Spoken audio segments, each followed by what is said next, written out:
Bear with me, guys. This is directly, or as soon as I could after the final whistle. Emotions are still high. You know, when I created this account, or when I was brainstorming this account for however many months now, one of the biggest things I wanted to do was keep this as organic as possible. I want to be as real as possible. Um, I had planned on taking notes before every video just so I can stay on track and make it easier for my thoughts or like speaking my thoughts. Like just right there, I struggled, but I just was like, I'm just going to press the red button. I'm just going to record and see what comes out, what comes to mind. No doubt about it.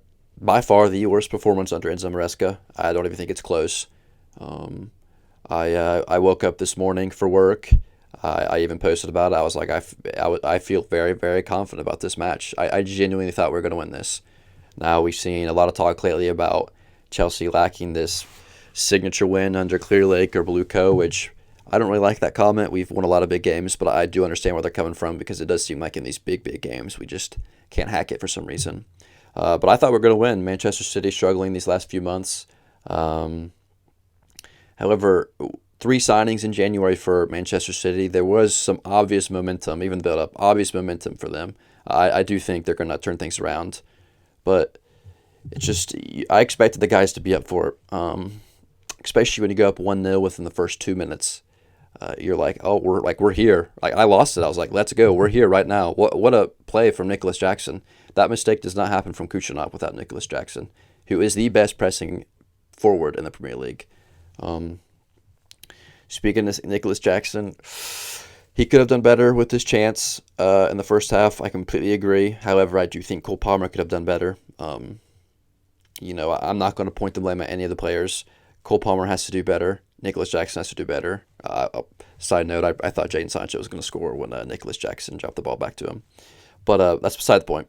Um, it's just such an inexperienced. I mean, average age is like what 23.7, 23.8. By far the youngest in the Premier League this season.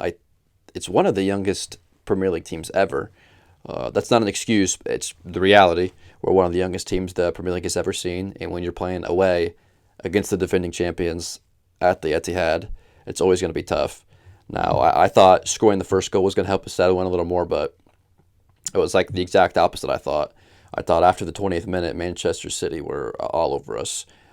I did look at the statistics at halftime. They're pretty even in terms of shots, box entries, touches in the final third. But I was at the end of the half. I was hoping that we'd sneak in the halftime somehow up 1-0 still. But they scored more than deserving. I was seeing some people point fingers at Robert Sanchez for that first goal. I thought he did all he could. He came out, made himself big, which is what you're supposed to do as a goalkeeper. It was like a FIFA goal. Very, very unlucky deflection, right in Gvardiol's path, and he scores. Fair enough. In terms of chances created in the first half, I mean, Nico forcing the goal, Cole Palmer, and the pass to Nicholas Jackson, it could have been a little better. We had a very, very good chance at the very end of the half from Noni Madueke. I thought he was going to score, but unfortunate. But that was a little bit of momentum leading to the second half. The second half, I mean, that's when I say that it's the worst performance we've had all season. I thought the first half was very mediocre. I was going to let it slide just because I thought we were going to have to build our way into the game. But yeah, the second half was just like we've seen the last few months for some reason, just very, very poor, lack of hunger. I did think Madueke performed much better in the second half, if that means anything. I don't think people give him credit for it, which when you lose 3-1, it's hard to give any players credit, especially a performance like that. But Madueke looked very dangerous at times on the ball. I also thought Chalobah was one of our better performing players. Now, that is a story that I will not let up all season long. He was deemed by a lot of the fan base and the sporting directors in the hierarchy not good enough for Chelsea. And he's being back with the club for, a week and a half, 2 weeks now, and he's looked very, very good. Again, he wasn't at his best today. But yeah, he and Levi struggled against Haaland.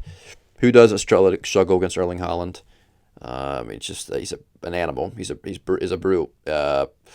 Especially with the way Pep Guardiola set them up in the second half. You could I don't know what he said at halftime, obviously, but you could tell, hey, we're going to play Route 1 football. Ederson, you're going to get the ball and you're going to clear it up to Haaland. Haaland, you're going to chase every single loose ball. And it worked. I mean, that second half came down to who wanted it more, really, and Manchester City clearly wanted it more. They look the more experienced side. They look the better side, which they are. I hate to say it, they are the better side. That's second goal, so frustrating. I do not think Robert Sanchez is the future number one of Chelsea. I want to let that be known. However, I do think he is a very good stopgap for what we're waiting on in the wings with Mike Penders, who's going to be an unbelievable goalkeeper. That mistake from Robert Sanchez for Haaland's goal was just, honestly, like dead serious, one of the worst I've ever seen.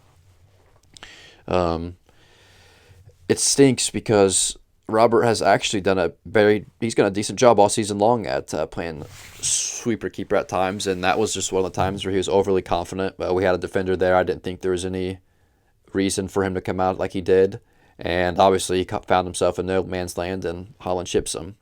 When I saw Robert coming out, this was like 40 seconds before the goal happened. It felt like anyways. I was like, we're gonna get scored on. Like, what is Robert doing? I literally just put my palm in my. Oh my gosh! I literally put my head in my palms. I was like, what are we doing? I knew right away. Very, very frustrating. After that, not a whole lot. Unfortunately, right now, especially this recent run of form we've had, I don't feel very confident when we go down a goal. I don't know why. It's just like we lack intent, if that makes sense. We're not super, super direct, which it gets to a point in the game where you can only pass the ball so much. I just think you have to start being direct, which is why like a John Duran, we need a box presence badly. A lot of talk about Garnacho, which I don't think would be a terrible signing. But in terms of what we need right now, I do think it would be a terrible signing. What we need our priority, in my opinion, should be a striker. Competition for Nicholas Jackson, very, very important. And just to protect Nico, the amount of minutes he's playing, and not even that, he's in a poor run of form right now. Some players can play their way out of form, but right now Nicholas Jackson is having a hard time doing so. That's why I think in terms of protecting the player, if you had a backup suitable like a John Duran, like you give Nicholas Jackson a few matches off, make him realize like, oh, I'm not a regular starter right now. I need to work harder. I need to concentrate. I just think that would help, not just Chelsea Football Club and us fans, but Nicholas Jackson. Our midfield, Enzo and Moy, two unbelievable footballers, but you can just tell that this season is wearing on them, which is why it's hard to argue against the fact that a lot of Chelsea supporters want us to recall Leslie or Santos. I would love to see them in Chelsea blue this season. However, I just don't think it's possible, especially with Santos pushing for Europe with Strasbourg. Leslie, Southampton with their new manager, is receiving starter minutes. They're getting consistent game time at those clubs, which is vital, like absolutely vital for the development, and not minutes they can receive here at Chelsea. However, there's always two sides of the coin. You have Enzo Fernandez and Caicedo, who can hardly play a full 90 right now because they've been ran into the ground. I can't even blame their drop-off in performances lately. It's frustrating, especially with Lavia, who's probably my favorite footballer to watch right now. Like, genuinely, Romeo Lavia is going to be an unbelievable footballer. But with his lack of fitness, it makes it very, very hard for Chelsea fans to see that, and I cannot blame them. But with him not being fit enough almost ever right now, it seems like it makes it very hard for Fernandez and Caicedo, especially when Maresca doesn't really seem to trust KDH, or Carney, unfortunately, seems non-existent in these situations. The third goal, I mean, at that point, Chelsea were chasing. We were very open to the back. Holland, nice assist. Foden, nice finish. It's frustrating. If we weren't going to score a second goal, they were always going to score a third goal. And after we went down 3-1, I just expected the result to end that way. Just overall, very, very frustrating. There's a lot of things I wanted to say in this video before I pressed the red button, but it's a lot harder than you probably think to talk in front of a camera behind a microphone. That's why I planned on taking notes, but I wanted to keep this as organic as possible today. It's also good practice. In terms of this project, because obviously I've been very adamant that this project will succeed, and I still believe that. I will not stop backing this project until I am given a reason not to back this project. I mentioned this earlier. It's the youngest squad, the youngest squad the Premier League has ever seen. These guys are 21, 22, 23, 24. You see these title-winning sides, 28, 29, 30, a few youngsters in there. This project is supposed to peak in 2027, 2028, 2029, 2030. It's frustrating.